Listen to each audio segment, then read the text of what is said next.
আজকে বাসায় ফেরার সময় বাজারে দেখছি খুবই সুন্দর সুন্দর পুঁই মুচড়ি।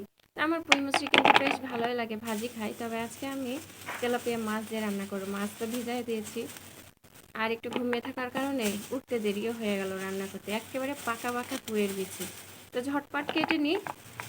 আজকে পুঁই মুচড়ি দিয়ে, বেগুন দিয়ে, টমেটো দিয়ে, মাছ ছোটো আলু দিয়ে রান্না করবো চচ্চড়ি।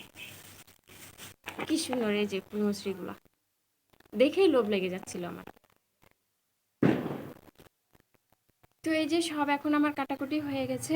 এগুলো টমেটোও কেটে নিয়েছি, আর এদিকে বেগুনটাও কিন্তু কেটে নিয়েছি। রান্না বসিয়ে বেগুন কাটবো, কি দরকার আছে? সব একসঙ্গে কেটে নিয়ে এখন আমি যে রান্না বান্না বসিয়ে দেব।